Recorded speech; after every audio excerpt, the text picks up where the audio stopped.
Aleluya, mis amados, bienvenidos en esta noche una vez más a este estudio del libro de Apocalipsis. Y qué bueno que estés conectado en esta hora para recibir fielmente la palabra, el mensaje del Evangelio. En nuestra clase pasada estuvimos analizando el juicio ante el gran trono blanco. Y veíamos que era el juicio para los pecadores, el juicio para aquellos que definitivamente no quisieron recibir el amor de la verdad, el amor de Jesucristo para ser salvos, y que definitivamente pues ellos iban a tener que ir a este juicio para ir a una condenación eterna lejos de la presencia del Señor. Pero hoy en este tema que nos compete hoy, en el capítulo 21, vamos a ver cómo vienen esos cielos nuevos y esa tierra nueva. A lo que voy, mis amados, es que después de que ha habido tanta maldad sobre la tierra, tanto pecado, obviamente esta tierra está contaminada, obviamente esta tierra está llena de maldad, de iniquidad, de la injusticia del hombre, y Dios no puede morar en una tierra así. Por eso es que del cielo descenderán cielos nuevos y tierra nueva. Vamos a mirar entonces Apocalipsis 21, el verso 1, para que estés allí obviamente atento a lo que estamos describiendo en la palabra. Y dice la escritura: vi un cielo nuevo y una tierra nueva, porque el primer cielo y la primera tierra pasaron y el mar ya no existía más. Este primer versículo que estamos analizando acá, obviamente ya nos da la idea que a causa de los juicios, de todo lo que ha venido sucediendo en medio de la gran tribulación, pues la tierra ha venido siendo derribada, destrozada, es un lugar donde no es permitido obviamente vivir para los seres humanos, y que Dios tendrá que hacer cielos nuevos y tierra nueva. Por eso es que la escritura dice allí en Apocalipsis 21 verso 1: vi un cielo nuevo y una tierra nueva. Todo era nuevo. Juan estaba viendo esta visión gloriosa y estaba diciendo tanto el cielo como la tierra eran nuevos. Dios volvía a hacer esa creación, porque Él es el creador de todas las cosas. En Génesis capítulo 1, el verso 1 dice la escritura: y en el principio creó Dios los cielos y la tierra. Él es el creador, el único que tiene obviamente el poder para crear los cielos, para crear la tierra. Y esta tierra, después de ese juicio, obviamente en la que nosotros estamos, en la que nosotros vivimos, definitivamente va a ser destrozada totalmente. El Señor hará unos nuevos cielos, una nueva tierra donde Él habitará con su esposa, donde Él habitará con sus redimidos, donde la paz de Dios estará. Es un lugar diferente al milenio, y eso es lo que yo quiero que tú comprendas en esta hora. Es un lugar totalmente diferente al estado del milenio. Y aunque veíamos en clases pasadas que el milenio tiene un estado perfecto, pues quiero decirte que esos cielos nuevos y esa tierra nueva aún será más perfecto. ¿Cuál sería la diferencia con el milenio? Que en el milenio Satanás es atado al comienzo de esos 1000 años, y recuerda que al final de esos 1000 años Satanás es desatado. Es decir, aunque hay un estado perfecto en el milenio, se hace pretérитamente imperfecto, en el sentido de que Satanás viene a tratar obviamente de desequilibrar nuevamente lo que el Señor ha hecho. Pero en este capítulo 21 ya nosotros observamos un estado de perfección total, donde ya el enemigo no está, donde el anticristo, donde el falso profeta obviamente han sido echados al lago que arde con fuego y azufre, y definitivamente está la victoria de Cristo, como te lo estoy diciendo, como el único y verdadero Dios que puede hacer los cielos y la tierra nuevamente. Hay una característica importante acá, y es que dice en el verso 1 que el mar ya no existía más. Eso es algo muy curioso que está mostrando acá la palabra.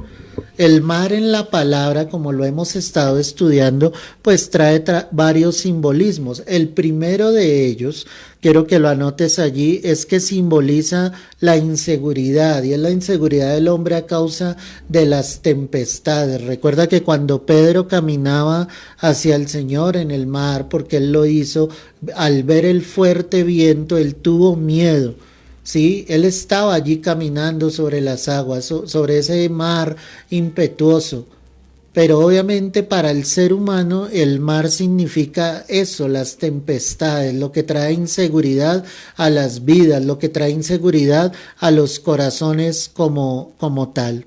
Una segunda característica del mar es que el mar es pues símbolo de los monstruos marinos, como lo narra Job con el Leviatán, con el Behemoth, que son animales marinos, incluida la misma bestia, que cuando recordamos en la escritura, quiero que mires Apocalipsis 13, el verso 1, ve allí conmigo, Apocalipsis 13, verso 1. Dice la escritura, me paré sobre la arena del mar y vi subir del mar una bestia que tenía 7 cabezas y 10 cuernos. Si te das cuenta, ahí Juan relatando lo que él está viendo de parte del Señor, dice que él estaba sobre la arena del mar y que vio subir del mar una bestia. Esa bestia pues obviamente era el anticristo que venía del mar, no queriendo decir literalmente del mar, sino que obviamente era de la muchedumbre de las gentes, eran las mismas gentes las que estaban eligiendo al anticristo. Y recuerda que el anticristo obviamente va a ser promulgado por las naciones de la tierra, entregándole un poder absoluto.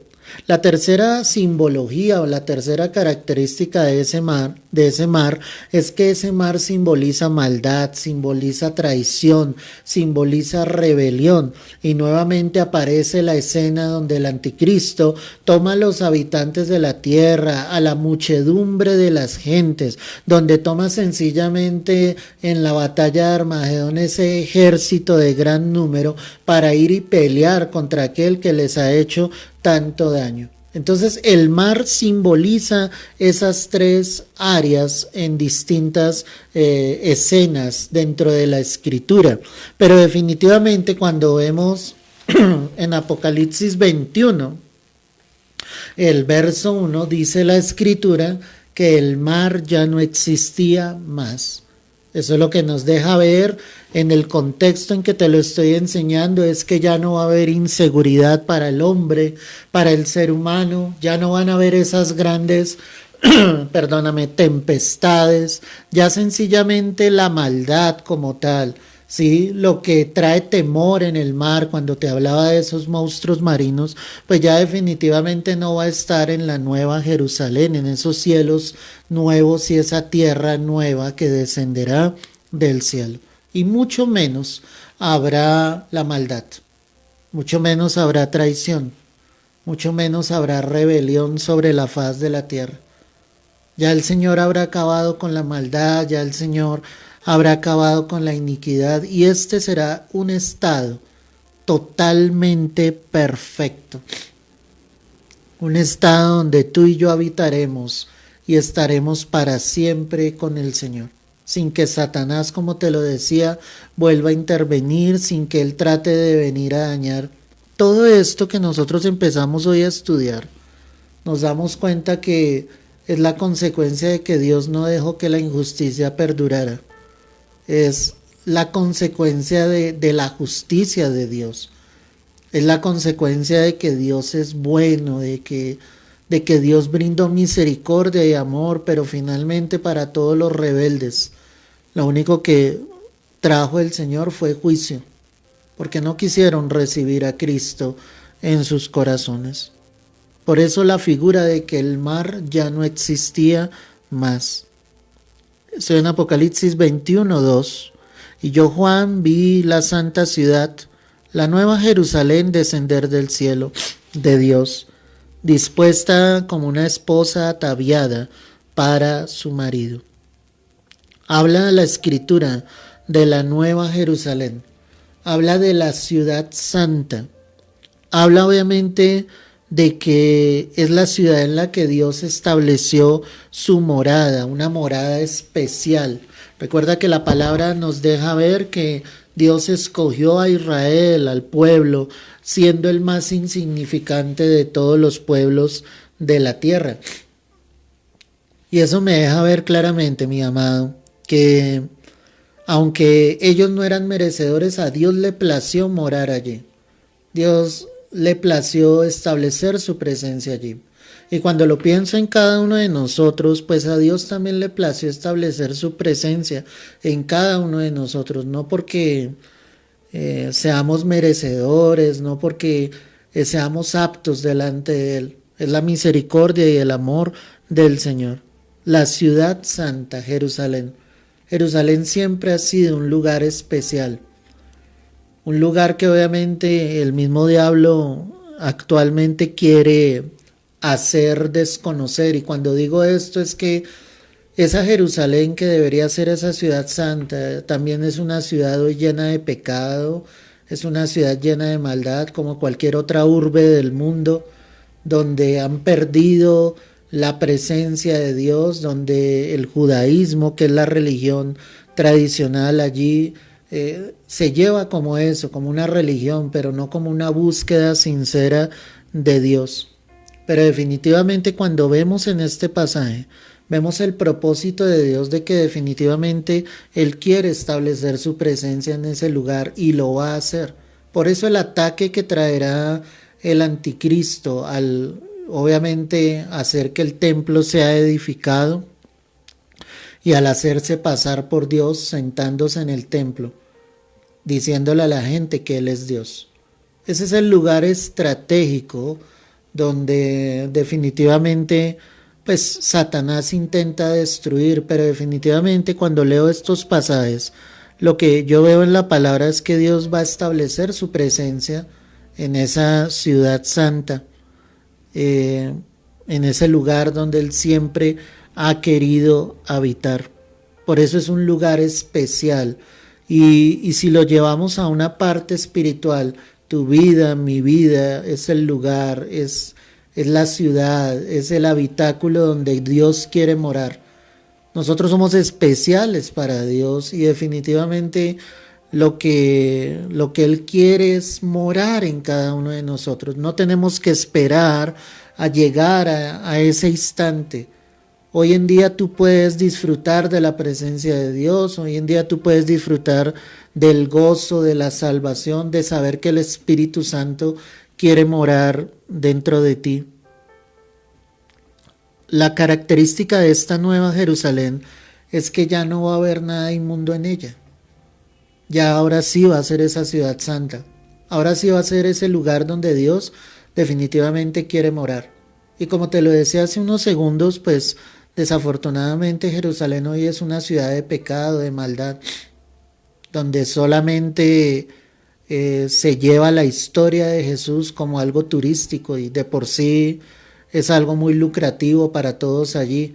Contar la historia de Jesús, los lugares por donde Él anduvo, mostrar el Gólgota, el Getsemaní, todos estos lugares pues obviamente son bíblicos, pero han olvidado lo más importante y es el hecho de que obviamente no debe haber nada inmundo en ella. Vamos a mirar estos pasajes porque son importantes. Quiero que vayas a Mateo 4, el verso 5, Mateo 4, verso 5.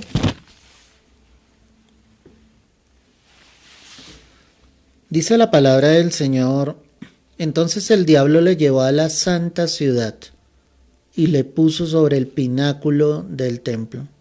En este pasaje donde está la tentación de nuestro Señor Jesucristo, dice que el diablo le llevó a la santa ciudad. Está haciendo referencia a Jerusalén. Y está diciendo que le colocó allí sobre el pináculo del templo. Y recuerda que la tentación era que el diablo le decía: si tú eres el Hijo de Dios, échate abajo, porque escrito está, tus ángeles mandará acerca de ti, en tus manos te sostendrán para que no tropieces con tu pie en piedra. Pero pues obviamente la respuesta del Señor fue: no tentarás al Señor tu Dios. Este pasaje habla directamente de esa santa ciudad que es Jerusalén, de la que estamos hablando. En Mateo 27, el verso 53, mira lo que dice la escritura, ve allí conmigo. Mateo 27, 53. Y saliendo de los sepulcros, después de la resurrección de él, vinieron a la santa ciudad y aparecieron a muchos. Amén y amén. Aquí está hablando nuevamente de la santa ciudad, ¿cierto? Y dice que obviamente cuando el Señor murió, algo característico en ese instante fue que se abrieron los sepulcros. Literalmente las tumbas se abrieron. Leamos un poco acá para que tengas la idea más clara. Verso 50 de Mateo 27. Mas Jesús, habiendo otra vez clamado a gran voz, entregó el Espíritu. Y aquí el velo del templo se rasgó en dos, de arriba abajo, y la tierra tembló y las rocas se partieron. Qué impresionante. Y dice además la escritura, y se abrieron los sepulcros, y muchos cuerpos de santos que habían dormido se levantaron, y saliendo de los sepulcros después de la resurrección de él, vinieron a la santa ciudad y aparecieron a muchos. Qué impresionante eso, ¿no? Las tumbas se abrieron, muchos resucitaron. En el momento en que Jesús mismo moría y resucitaba, también obviamente la palabra narra que muchos llegaron a resucitar, y pues obviamente eso era impresionante. Pero ¿dónde estaba sucediendo todo esto? Que es lo que queremos analizar. En la santa ciudad. Era allí en Jerusalén donde estaba ocurriendo todo esto.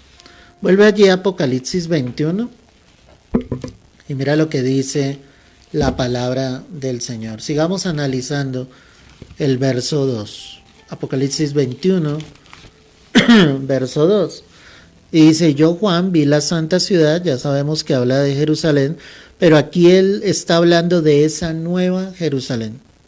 ¿Sí? ¿De dónde venía esa nueva Jerusalén? Descendía del cielo de Dios. Pues esto era algo impresionante, obviamente, lo que estaba sucediendo acá. Descendía del cielo como tal. Mira por un momento Apocalipsis 3, el verso 12.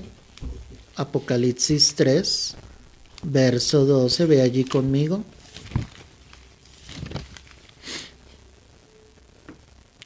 Al que venciere, yo lo haré columna en el templo de mi Dios, y nunca más saldrá de allí, y escribiré sobre él el nombre de mi Dios, y el nombre de la ciudad de mi Dios, la nueva Jerusalén, la cual desciende del cielo de mi Dios, y mi nombre nuevo. En esa promesa que el Señor entrega a la iglesia de Filadelfia, Él les está diciendo, si tú vences, yo te haré columna del templo de mi Dios. Recuerda que la promesa la está haciendo Jesucristo.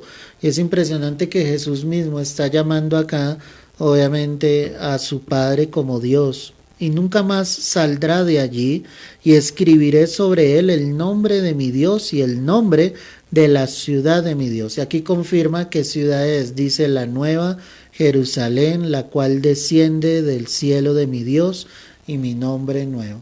¿De dónde vendrá esa nueva Jerusalén? Descenderá del cielo.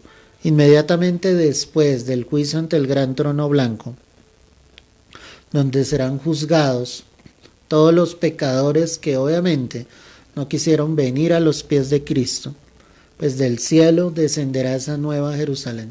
Eso va a ser algo poderoso, algo glorioso. La figura que tenemos presente es el mismo tabernáculo que obviamente el Señor le entregó a Moisés para que construyera acá en la tierra, sino que ahora ese tabernáculo descenderá del cielo. Una visión gloriosa, algo que ocurrirá y donde estaremos para vivir eternamente con el Señor. Entonces él estaba diciendo, yo Juan vi, ¿sí?, la santa ciudad, la nueva Jerusalén, descender del cielo, y dice, dispuesta como una esposa ataviada para su marido. Cuando la nueva Jerusalén desciende, lo que la palabra vamos a analizar ahora es que ya Dios había predispuesto esa ciudad desde mucho antes. Es decir, ya esa ciudad está lista, allí en el cielo.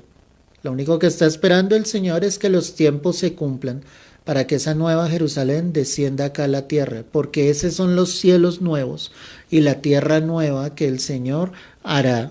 Vamos a mirar unos textos que nos van a dar luz sobre esto. Gálatas 4, verso 25. Ve allí conmigo. Gálatas, capítulo 4, verso 25.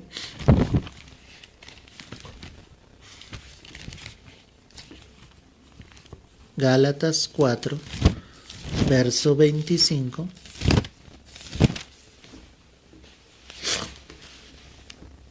Porque Agar es el monte Sinaí en Arabia y corresponde a la Jerusalén actual, pues está junto con sus hijos, está en esclavitud. Mas la Jerusalén de arriba, ojo con esto, la cual es madre de todos nosotros, es libre.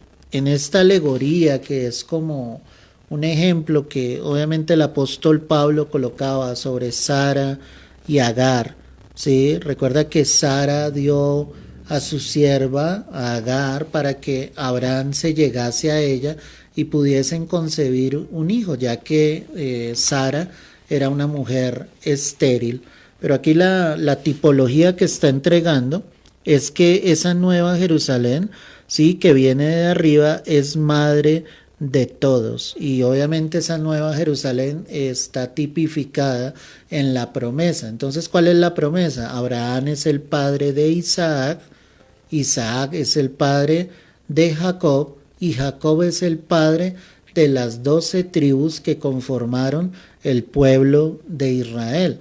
Y cuando hablamos de Israel, pues hablamos de su capital, que es Jerusalén.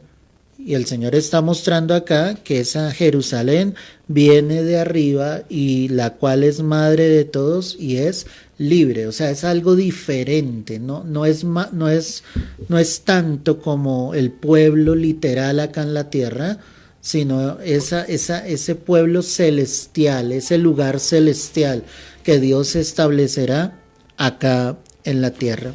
También hay otra característica en la carta a los Hebreos, ve allí conmigo, Hebreos capítulo 12, verso 22.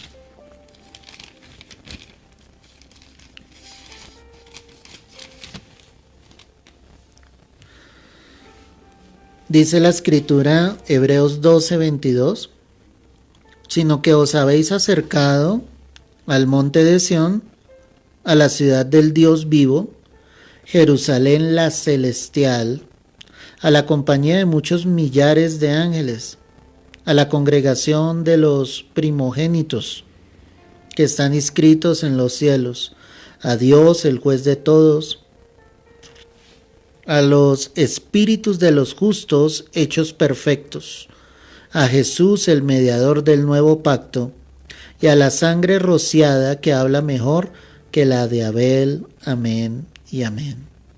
Aquí la palabra entonces nos está hablando de esa ciudad de Dios, de la ciudad del Dios vivo. Habla de la nueva Jerusalén y habla específicamente, dice la celestial. Aquí lo que muestra la palabra es que hay una Jerusalén celestial y obviamente hay una Jerusalén terrenal. La que Dios quiere obviamente en que nosotros habitemos es la Jerusalén celestial. Y eso me lleva a pensar muchas cosas. O sea, de nada nos sirve, obviamente, acomodarnos o escudarnos diciendo que somos hijos de Dios, que somos cristianos, si no vivimos para el Señor, si no entendemos el Evangelio, si no dedicamos nuestras vidas plenamente a Jesucristo, nuestro Señor. O sea, tú debes vivir en lo celestial, en lo que Dios quiere, anticiparnos, obviamente, a lo que el Señor traerá sobre la faz de la tierra. Y ahí es donde el Señor dice a la ciudad del Dios vivo, Jerusalén la celestial, a la compañía de muchos millares de ángeles. O sea, está hablando de algo que definitivamente viene del cielo, que descenderá del cielo, porque está hablando de los ángeles del Señor. Habla de la congregación de los primogénitos, los que están escritos en los cielos. Qué bonito eso, porque eso nos da un lugar de pertenencia, ¿no? El Señor lo que está diciendo acá a través de esta carta es que somos ciudadanos, como lo decía el mismo Pablo, que nuestra ciudadanía no es de esta tierra, sino está en los cielos. Somos ciudadanos del cielo. No estamos llamados obviamente a vivir en esta tierra, sino a vivir una eternidad con Cristo Jesús. Y finalmente él dice, a Dios el juez de todos, a los espíritus de los justos hechos perfectos. Y ahí es donde menciona a Jesús, el mediador del nuevo pacto, y a la sangre rociada. ¿Por quién? Por Cristo Jesús, que habla mejor que la de Abel, porque pues Abel de cierta manera murió como ese mártir, como ese que obviamente tuvo que morir inocentemente, pero obviamente la sangre de Cristo habla más perfectamente en ese nuevo pacto, en el cual nosotros somos santificados, justificados, purificados, somos presentados santos delante del Padre. El hecho es que estos textos nos muestran claramente cómo el Señor promete una ciudad celestial, en la que Él quiere que todos nosotros habitemos. Vuelve allí a Apocalipsis 21, verso 2. Y yo, Juan, vi la santa ciudad, la nueva Jerusalén, descender del cielo de Dios, dispuesta como una esposa ataviada para su marido. Y aquí hay que saber entender, porque es algo metafórico lo que la palabra está mostrando. Muestra la santidad de esa ciudad. Y obviamente la figura que utiliza nuevamente es como esa esposa ataviada para su marido. Una esposa que obviamente quiere ser solo para su esposo, quiere ser santa para su esposo. Y es la figura que nos muestra la palabra. Esa nueva Jerusalén será pura, será santa, será sin mancha. No habrá pecado, en nosotros ya no habrá pecado, ya como iglesia obviamente nosotros hemos sido transformados, nosotros hemos sido purificados, limpiados por la sangre preciosa de Cristo Jesús. Ya no vivimos en este cuerpo corruptible, sino el Señor nos ha entregado cuerpos incorruptibles de gloria para que podamos morar con Él. Esa esposa ataviada para su marido me muestra que será un lugar perfecto, sin maldad, sin pecado. Y volvemos nuevamente al milenio, y recuerda que en el milenio al final hay maldad, hay pecado, hay rebelión. Pero en esta nueva Jerusalén definitivamente no habrá absolutamente nada de esto. Y de corazón te digo, cuánto anhelo realmente que podamos llegar a ese momento donde no haya ya más maldad, donde no haya más iniquidad, donde los sentimientos que habitan en nuestro corazón, donde todo lo que no proviene del Señor definitivamente sea quitado, donde solo reine la paz del Señor, donde nosotros como pueblo suyo, como esposa suya, podamos vivir eternamente con el Señor. Ese es el objetivo de que Cristo hubiese muerto en la cruz. Él muere para dar vida eterna, Él muere para darte salvación, Él muere para darte la promesa de que tú vas a vivir con Él para siempre. Jesucristo dijo claramente, yo soy la resurrección y la vida, y el que cree en mí, aunque esté muerto, vivirá. Si alguno llegase a morir, si alguno llegase a partir definitivamente de esta tierra, pero él colocó su fe en Jesús, él vivirá eternamente con el Señor.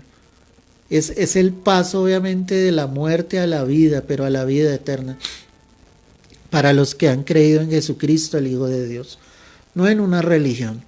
Tú tienes que creer es en Jesús. Tienes que creer en Él como tu Redentor, como el mediador entre Dios y los hombres, que si tú levantas una oración, no lo vas a levantar a los santos que nos ha mostrado la iglesia tradicional, sino las vas a levantar al Padre en el nombre de Jesús, tal y como Jesucristo nos lo enseñó. Todo lo que pidieres al Padre en mi nombre, creyendo, yo os lo daré. Jesús lo prometió. Y ahí está la promesa de ese nuevo lugar en el que nosotros vamos a habitar para siempre con el Señor. Tú debes anhelarlo, tú debes desearlo y decirle, Señor, yo quiero llegar hasta ese momento. Yo quiero ver con mis propios ojos, Señor, lo que tú nos prometiste un día a través de tu palabra. Y créeme que el Señor lo va a cumplir. En el verso 3, dice la Escritura, estoy en Apocalipsis 21, verso 3. Y oí una gran voz del cielo que decía, he aquí el tabernáculo de Dios con los hombres, y Él morará en ellos, y ellos serán su pueblo, y Dios mismo estará con ellos como su Dios. Algo acá impresionante, mi amado, es que la última mención de la frase gran voz o con voz potente En Apocalipsis aparece 21 veces. Imagínate eso. Una gran voz o voz potente. Y este versículo 3 es la última vez que se escucha esa mención. Es decir, todo lo que se tenía que proclamar sobre la tierra, fuese para juicio o fuese para bendición como en este momento, es la última vez que se escucha esa voz. Algo curioso es que la palabra dice acá, y oí una gran voz del cielo que decía, ¿cierto? ¿Quién estaba hablando acá? Pues obviamente la palabra nos lo deja ver de la siguiente manera. Quiero que mires allí el verso 3 y lo entiendas. He aquí el tabernáculo de Dios con los hombres. En este momento el que está hablando es nuevamente uno de los ángeles que el Señor está permitiendo que traiga el mensaje. Pero si me adelanto un poco al verso 5, y el que estaba sentado en el trono dijo, he aquí yo hago ¿qué? Cosas nuevas o nuevas todas las cosas. En el versículo 3 entonces vemos claramente que el que habla es un ángel, pero en el versículo 5 vemos que el que está hablando obviamente es Jesucristo mismo. La gran voz o esa voz potente da la declaración de 3 afirmaciones, ¿sí? Y de la misma manera de 3 negaciones. Mira lo que dice acá la palabra. Vamos a mirarlo nuevamente. Verso 3. He aquí el tabernáculo de Dios con los hombres. Y mira cómo dice, y Él morará con ellos. Y ellos serán su pueblo, y Dios mismo estará con ellos como su Dios. Ahí hay 3 afirmaciones claras que la palabra nos está mostrando. Te las voy a repetir. 1, Dios morará con ellos. Él morará con ellos. Primera afirmación. Segunda afirmación, y ellos serán su pueblo. Tercera afirmación que aparece aquí en la palabra, y Dios mismo estará con ellos como su Dios. Ahí es donde la palabra nos muestra que el Señor está afirmando estas 3 cosas. Ahora analicemos qué contexto tienen estas 3 verdades que el Señor nos está mostrando. Dice que el tabernáculo de Dios estará con los hombres y que Él morará con ellos. Es la promesa de que descienden esos cielos nuevos y esa tierra nueva, pero la promesa es que Dios estará ahí, que el Señor no nos va a dejar, Él nunca nos ha dejado, pero ahí estaremos cara a cara con el Señor, veremos el resplandor de su gloria, veremos al Señor mismo, Él estará con nosotros.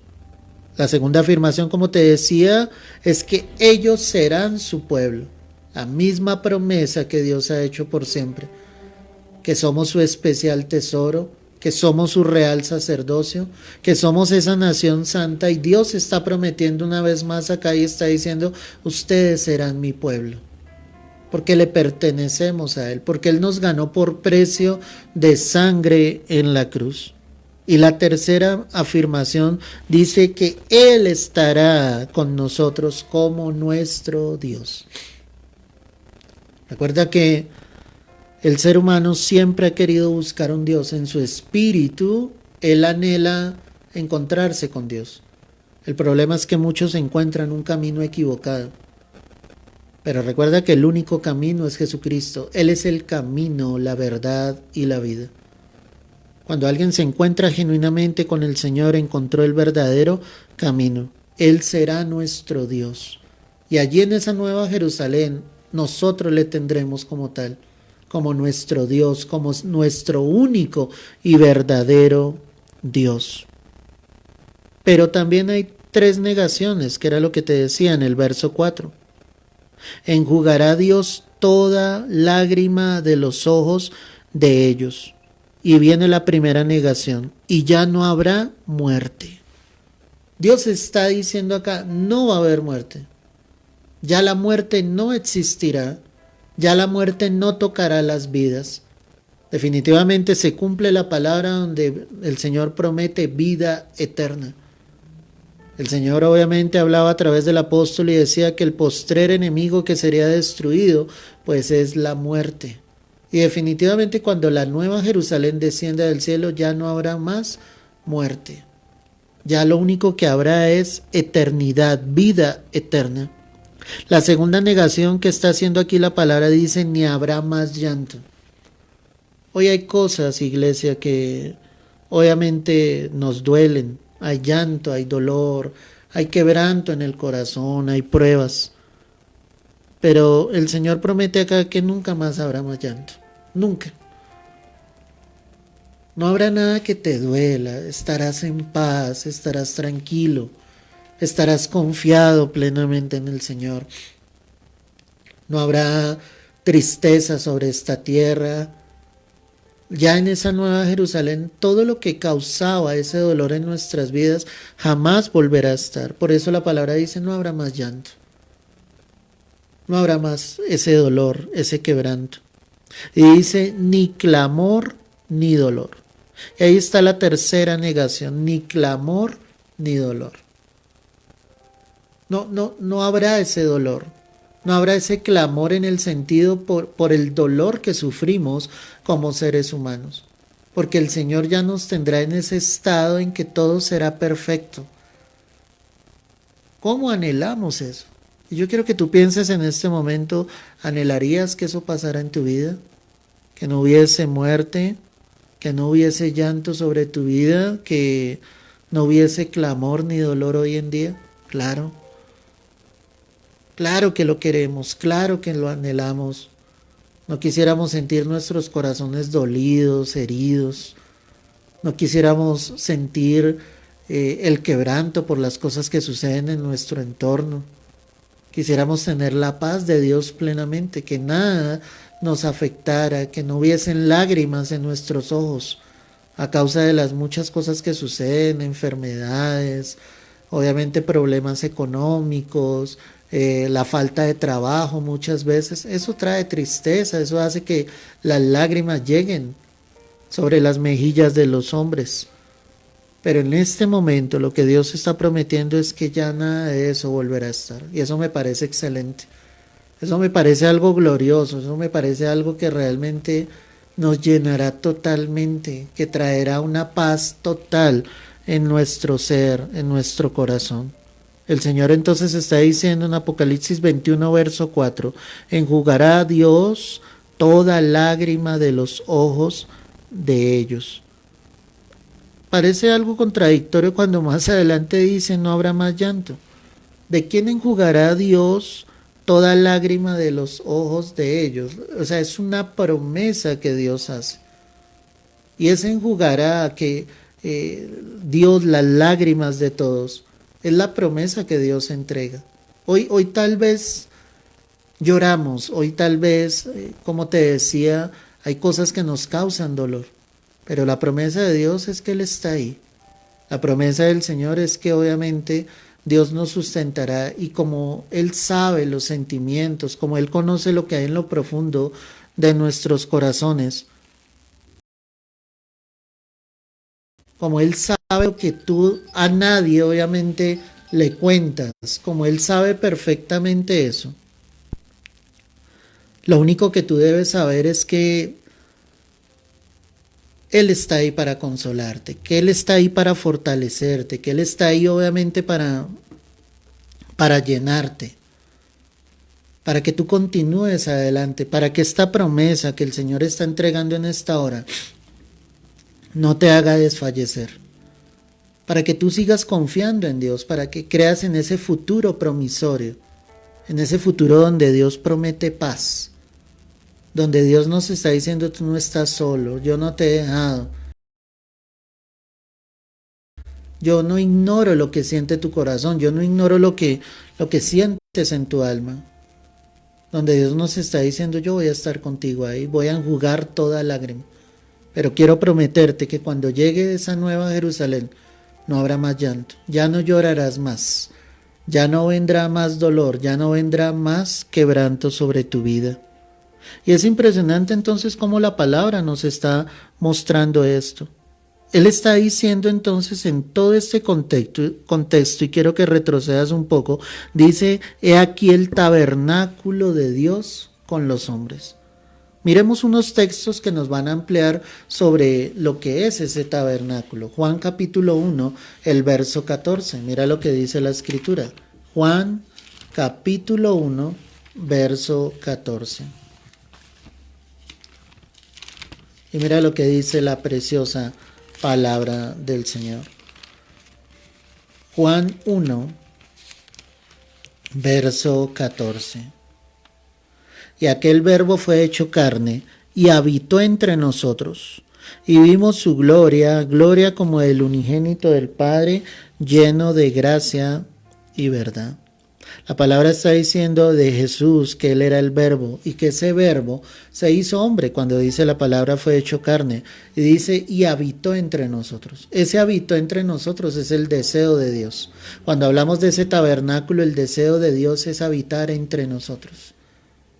Que nosotros como seres humanos lo podamos recibir, que no lo ignores, que lo tengas en cuenta en tu vida, que lo valores, que le digas, Señor, yo quiero que mores en mi corazón, en mi vida.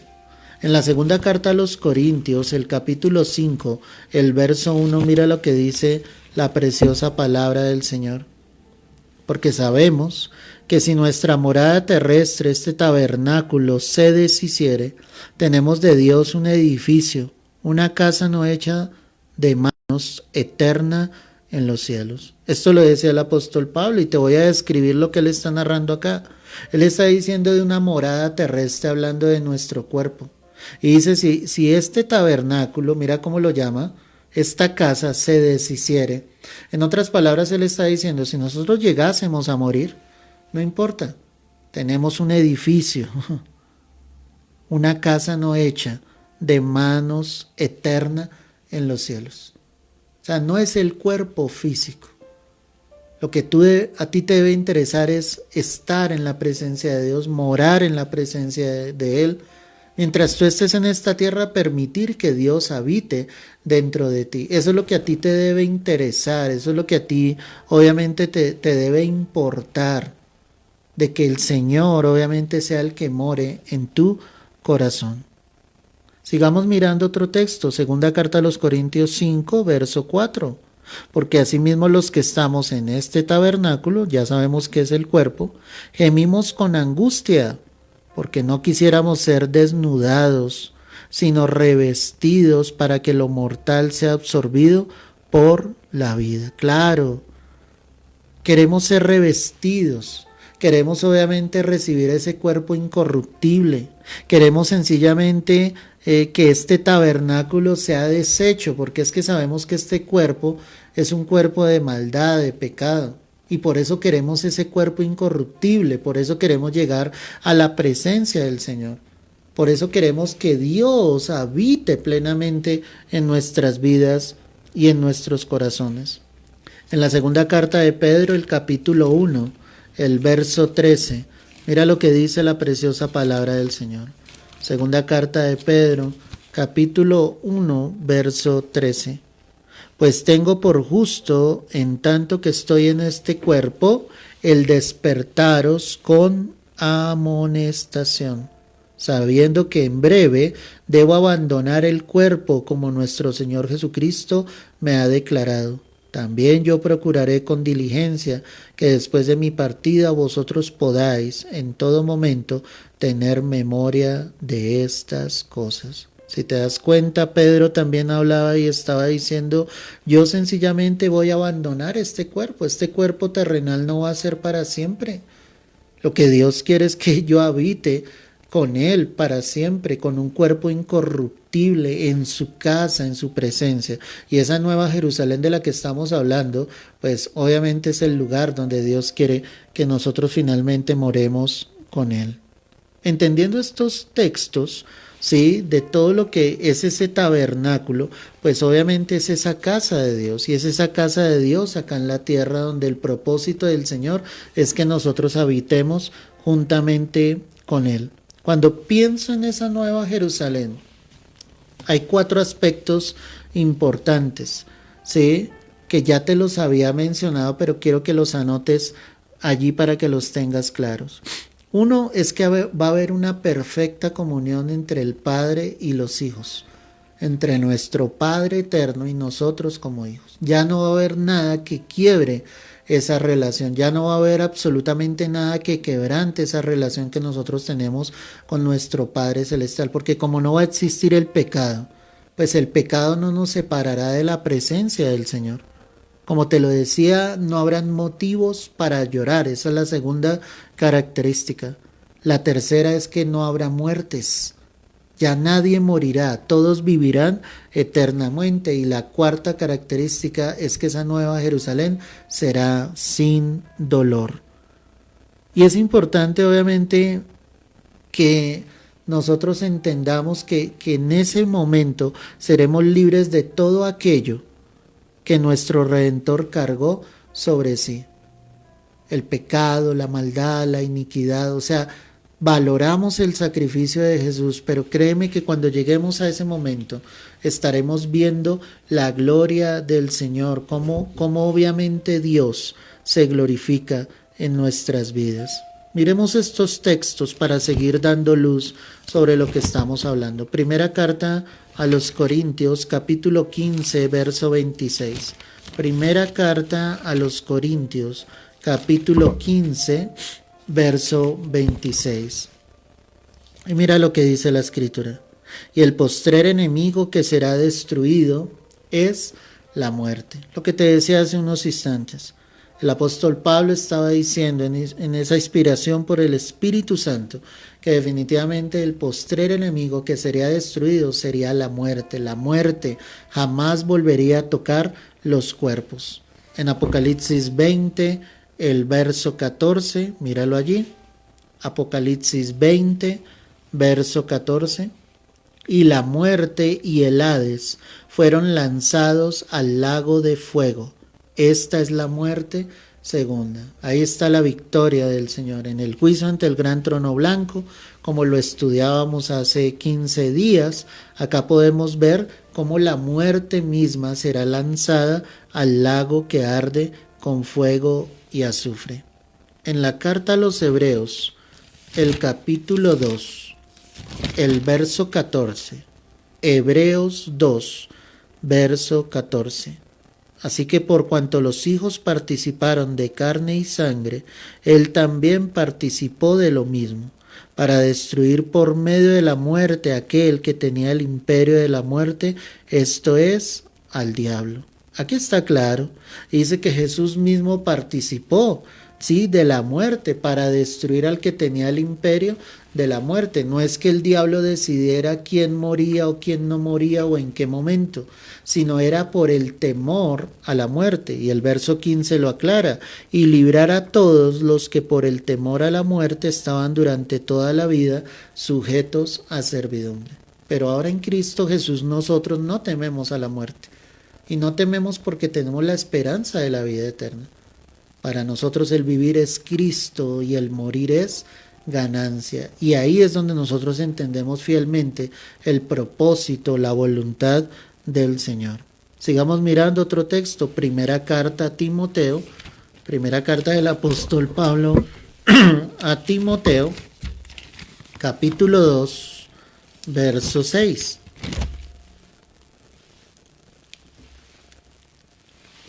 El cual se dio a sí mismo en rescate por todos, de lo cual se dio testimonio a su debido tiempo. Mira la expresión que utiliza el apóstol Pablo acá hablando de Cristo. Él se dio a sí mismo, entregó su vida por todos nosotros, en rescate por todos nosotros. Porque la palabra dice que por cuanto todos hemos pecado, pues estamos destituidos de la gloria de Dios. Y finalmente, segunda carta a los Corintios, capítulo 5, verso 21. Tú puedes anotar las citas y después con más calma las buscas nuevamente. Al que no conoció pecado, por nosotros lo hizo pecado, para que nosotros fuésemos hechos justicia de Dios en él. ¿Quién no conoció pecado? Nuestro Señor Jesucristo. ¿Quién lo hizo pecado? El Padre. Por nosotros lo hizo pecado. ¿Sí? El Señor cargó en él el pecado de todos nosotros. ¿Para qué? Ahí dice la razón, para que nosotros fuésemos hechos justicia. En otras palabras, para que fuésemos justificados delante del Padre. Entonces, cuando pensamos en el estado de la nueva Jerusalén, pues ya la muerte no va a existir. Ya el Señor, obviamente, como lo vimos a través de estos textos, Él ya venció en la cruz, y definitivamente cuando Él establezca esos cielos nuevos y esa tierra nueva que descenderán del cielo, la muerte jamás volverá a estar. Verso 4 de Apocalipsis 21, para que sigamos en el relato bíblico. Enjugará Dios toda lágrima de los ojos de ellos, y ya no habrá muerte, ni habrá más llanto, ni clamor, ni dolor, porque las primeras cosas pasaron. Claro, esas primeras cosas era lo que habría de suceder, lo que estaba escrito. Cuando vemos los diarios, las noticias, hoy en día, la Biblia se está cumpliendo. Las escrituras se están cumpliendo. Ya es decisión de cada ser humano si tú decides ignorar lo que Dios está haciendo. Porque es que Dios está hablando a través de su palabra, a través de la naturaleza, a través de la misma maldad de los hombres. Dios está hablando y está mostrando que todo lo que Él había dicho, pues definitivamente es cierto. Verso 5. Y el que estaba sentado en el trono dijo: He aquí, yo hago nuevas todas las cosas. Y me dijo: escribe, porque estas palabras son fieles y verdaderas. Amén y amén. Como te lo decía hace unos instantes, ahora es Dios mismo el que habla. Y Él está diciendo: yo hago nuevas todas las cosas. Porque es que cuando Cristo llega a una vida, Él empieza a hacer nuevas todas las cosas. Cuando suceda este instante de esa nueva Jerusalén, todo será nuevo. Para Dios no es imposible, por eso Él es Dios. Él puede destruir la tierra en un instante y en un instante volverla a hacer. Por eso Él es Dios. Cosa que nunca llegará a ser el hombre. Cosa que nunca, jamás el hombre podrá llegar a ser. El hombre quiere llegar a ser Dios, pero jamás, jamás, amada iglesia, jamás va a llegar a ser como Dios. Él tiene el poder de dar, pero también Él tiene el poder de quitar. Él tiene el poder de crear, pero también tiene el poder de deshacer y volver a crear. Por eso es Dios. Por eso es el Señor Dios Todopoderoso. La palabra entonces estaba diciendo: he aquí yo hago ¿qué? Cosas o nuevas todas las cosas. Y me dijo: escribe. Y este escribe es importante, amado, porque curiosamente aparece 12 veces en el libro de Apocalipsis. Es decir, hay 12 referencias bíblicas donde el Señor le está diciendo a Juan: escribe. La pregunta es: ¿por qué el Señor le decía escribe? Porque era el testimonio que iba a quedar.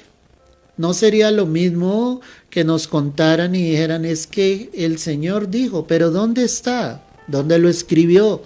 ¿Dónde está la evidencia? Pero la evidencia está acá en la palabra de Dios. Y te quiero mostrar esas 12 ocasiones. Entonces empecemos. Apocalipsis 1, verso 11. Apocalipsis 1, verso 11. Y mira lo que dice la palabra del Señor allí. Apocalipsis 1, verso 11. Que decía: yo soy el alfa y la omega, el primero y el último. Y mira, aquí viene la primera. Escribe en un libro lo que ves y envíalo a las 7 iglesias que están en Asia, a Éfeso, Esmirna, Pérgamo, Tiatira, Sardis, Filadelfia y la Odisea. Ahí es la primera mención que el Señor le hace a Juan y le dice: escribe lo que sencillamente estás viendo y envíalo a las 7 iglesias. El Señor entregaba por primera vez el mensaje a las 7 iglesias que estaban en Asia. Apocalipsis 1:19. Escribe las cosas que has visto y las que son y las que han de ser después de estas. Qué impresionante, ¿no? En otras palabras le estaba diciendo: escribe sobre el pasado, escribe sobre el presente y escribe sobre el futuro de los habitantes de la tierra, para testimonio de nosotros hoy en día. Recuerda que el libro de Apocalipsis fue escrito alrededor del año 95 después de Cristo.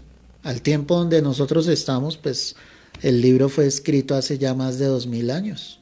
Qué impresionante, ¿no? Y ahí está el testimonio. Apocalipsis 2:1. escribe al ángel de la iglesia en Éfeso, el que tiene las 7 estrellas en su diestra, el que anda en medio de los 7 candeleros de oro, dice esto. Ahí estaba el Señor diciéndole, escribe al ángel, al pastor de la iglesia en Éfeso, Apocalipsis 2:8, y escribe al ángel de la iglesia en Esmirna. De la misma manera el Señor le decía, escríbele también al pastor, al ángel que está allí en Esmirna, Apocalipsis 2:12, y escribe al ángel de la iglesia en Pérgamo. De la misma manera el Señor le decía, también le tienes que escribir al pastor que está allí en Pérgamo, Apocalipsis 2:18, y escribe al ángel de la iglesia en Tiatira. También el mensaje iba para el pastor que estaba en Tiatira, Apocalipsis 3, verso 1, escribe al ángel de la iglesia en Sardis. De la misma manera que los otros pastores que estaban en las otras iglesias en esas ciudades, pues el de Tiatira también tenía que recibir el mensaje de parte del Señor. Apocalipsis 3:7, y escribe al ángel de la iglesia en Filadelfia. Y aunque Filadelfia es el prototipo de la iglesia perfecta, el pastor de Filadelfia también necesitaba escuchar el mensaje del Señor. Y obviamente no solo él, sino toda la congregación. Apocalipsis 3:14, y escribe al ángel de la iglesia en la Odisea. ¿Cómo no decir de la Odisea? Si es la iglesia que tipifica la iglesia moderna, la iglesia actual. Pues ese pastor sí que necesitaba escuchar obviamente el mensaje del Señor. Apocalipsis, perdóname, 14:13. Y oí una voz del cielo que me decía, escribe, bienaventurados de aquí en adelante los muertos que mueren en el Señor. Sí, dice el Espíritu, descansarán de sus trabajos, porque sus obras con ellos siguen. Ahí había evidencia, el Señor le decía, escribe, obviamente a través de esa voz que él escuchaba desde el cielo. Y Apocalipsis 19, verso 9. Apocalipsis 19, 9. Y el ángel me dijo, escribe, bienaventurados los que son llamados a las cenas de las bodas del Cordero. Y me dijo, estas palabras son verdaderas de Dios. ¿Cómo no escribir eso? ¿Cómo Juan no iba a decir que éramos gozosos, dichosos, los que obviamente eran llamados a estar en la cena de las bodas del Cordero? Y no solamente obviamente como invitados, sino nosotros como la esposa del Cordero. Y el último pues es el que leímos en Apocalipsis 21, vuélvelo a leer allí conmigo, verso 5. Y el que estaba sentado en el trono dijo, he aquí yo hago nuevas todas las cosas. Y me dijo, escribe, porque estas palabras son fieles y verdaderas. Y sí que es verdadero, sí que es fiel lo que dice la palabra del Señor. No dudo en absolutamente de nada de lo que dice la palabra. Creo fielmente que todo lo que está escrito, de pasta a pasta, de Génesis a Apocalipsis, todo lo que dice la palabra es real, es verdad. Me impresiona la preciosa palabra del Señor. Cuando el Señor dice escribe, es para dar testimonio. Es para que otros no digan, pero ¿en qué momento usted dijo eso? No, escribe. Muéstrale a otros lo que dice la palabra. Dile, aquí está escrito. Lo que está pasando hoy en día, ya el Señor lo había dicho. Aquí está escrito. Y Dios está llamando a un arrepentimiento. Apocalipsis 21, verso 6, dice la Escritura, y me dijo, hecho está. Yo soy el alfa y la omega, el principio y el fin. Al que tuviere sed, yo le daré gratuitamente de la fuente del agua de la vida. Amén y amén. En ese verso 6, pues el Señor está haciendo la afirmación y dice, hecho está. Mi palabra lo dijo y por mi palabra es hecho. Esa nueva Jerusalén desciende del cielo. La obra de Dios es perfecta y Él está confirmando y Él está diciendo, yo soy antes que todas las cosas y después de todas las cosas. Por eso Él está diciendo, yo soy el alfa y la omega. Soy el principio y el fin de todas las cosas. Él estuvo antes de la fundación del mundo y estará después de que este mundo en el que estamos deje de estar, sea destruido y que el Señor haga cielos nuevos y tierra nueva. Él es eterno. Él es el omnipotente, el Dios todopoderoso, el Dios que todo lo hace. Por eso Él está diciendo, hecho está, yo soy el alfa y la omega, yo soy el principio y el fin de todas las cosas. Y ahí es donde Él da esta promesa y dice, al que tuviere sed, ¿qué dice la palabra? Yo le daré gratuitamente de la fuente del agua de la vida. Al que tuviere sed. No es la primera invitación que el Señor hace. Ya la palabra tenía otras afirmaciones al respecto y vamos a mirarlas. Isaías capítulo 55, verso 1. Libro del profeta Isaías capítulo 55, verso 1. A todos los sedientos, venid a las aguas. A los que no tienen dinero, venid, comprad y comed. Venid, comprad sin dinero y sin precio vino y leche. ¿Sabes que esta es la primera expresión bíblica del Evangelio? Donde el Señor muestra y dice, vengan a las aguas. Si alguno tiene sed, pues venga, compre, coma, sin dinero, mostrando que la salvación es totalmente gratuita, que el que pagó el precio fue Jesucristo mismo. Y de cierta manera el profeta estaba hablando acá proféticamente, diciendo que obviamente Jesús era el que iba obviamente a pagar ese precio. Por eso Él dice, vengan, compren, coman, sin dinero, sin precio, vino y leche. El vino símbolo del Espíritu Santo, la leche como el alimento inicial que los seres humanos tomamos.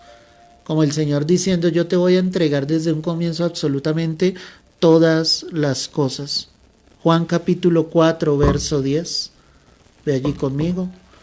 Juan capítulo 4, verso 10.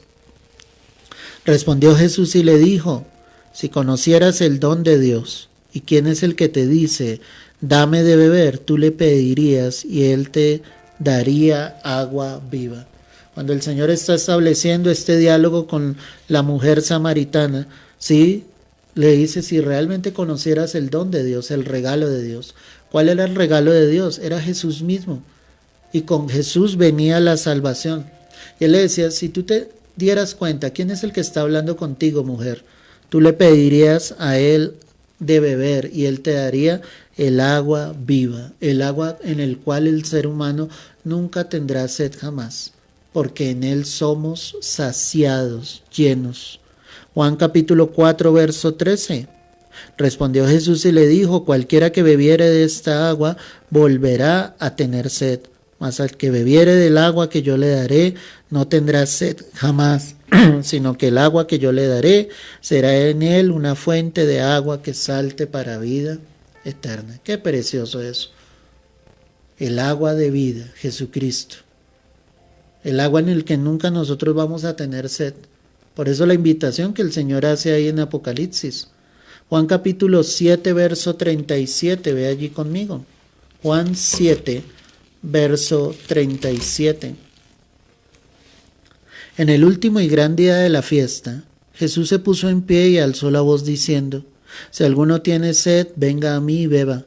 El que cree en mí, como dice la Escritura, de su interior correrán ríos de agua viva. Y la Biblia aclara y dice, esto dijo del Espíritu que habían de recibir los que creyesen en él, pues aún no había venido el Espíritu Santo porque Jesús no había sido aún glorificado. ¿Te imaginas esa escena?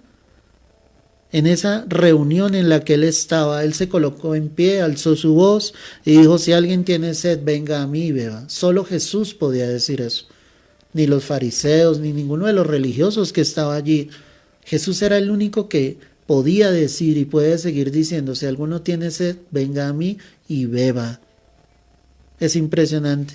De nuestro interior correrán ríos de agua viva. Y la palabra misma dice que él hablaba era del Espíritu Santo. Porque cuando el Espíritu Santo llega a una vida, pues esa vida jamás volverá a tener sed. Por lo contrario, será una vida que está saciada totalmente. Finalmente en Apocalipsis 22, el verso 17 dice, Apocalipsis 22, 17, y el Espíritu y la esposa dicen, ven, y el que oye diga, ven, y el que tiene sed, venga, y el que quiere tome del agua de la vida, ¿qué? gratuitamente. El Evangelio es gratuito. Jesús, llegar a Jesús es algo gratuito. Él ya pagó precio. El precio fue la cruz. Venir a Cristo no te cuesta absolutamente nada. Solo tienes que recibirlo en tu corazón, venir a Él, y Él saciará la sed que tienes. Volviendo allí a Apocalipsis 21, verso 7, dice la Escritura, y ya estamos terminando. El que venciere heredará todas las cosas, y yo seré su Dios, y Él será mi hijo. Qué impresionante, ¿no? Qué promesa tan grande la que el Señor está haciendo acá. Al que venciere. El Señor está hablando obviamente de que debemos vencer para poder obtener algo.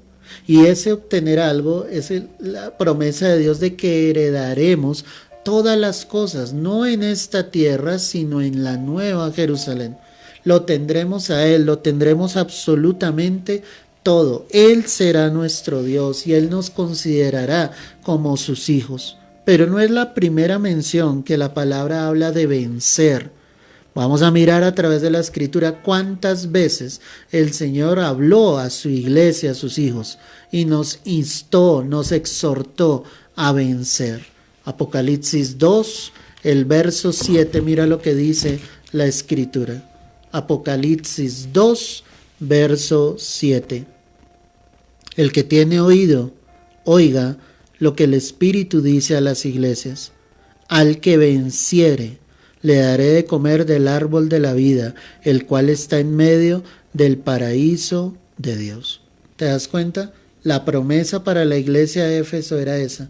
Si tú llegas a vencer, vas a heredar la vida eterna. Es lo que les está diciendo. Yo te daré a comer del árbol de la vida. Y ese árbol de la vida es precisamente el de la vida eterna. En Apocalipsis 2, el verso 11. El que tiene oído, oiga lo que el Espíritu dice a las iglesias. El que venciere no sufrirá daño de la segunda muerte. La promesa para Esmirna, donde el Señor estaba diciendo, si tú llegas a vencer, si continúas adelante, la segunda muerte no tocará tu vida. ¿Y sobre quiénes vendrá la segunda muerte? Sobre los que estarán en el juicio ante el gran trono blanco, como te lo explicaba hace 15 días. Para el creyente no habrá segunda muerte. Yo soy la resurrección y la vida. El que cree en mí, aunque esté muerto, vivirá. En Apocalipsis 2, verso 17. El que tiene oído, oiga lo que el Espíritu dice a las iglesias. Al que venciere, daré a comer del maná escondido, y le daré una piedrecita blanca, y en la piedrecita escrito un nombre nuevo, el cual ninguno conoce sino aquel que lo recibe. Está hablando de ese maná celestial. Está hablando de ese momento en el que estamos analizando. Está hablando de darnos un nombre nuevo, una posición nueva. Está hablando de que estaremos con Él, obviamente, para siempre. Y esa era la promesa de Dios para la iglesia de Pérgamo. Apocalipsis 2, verso 26.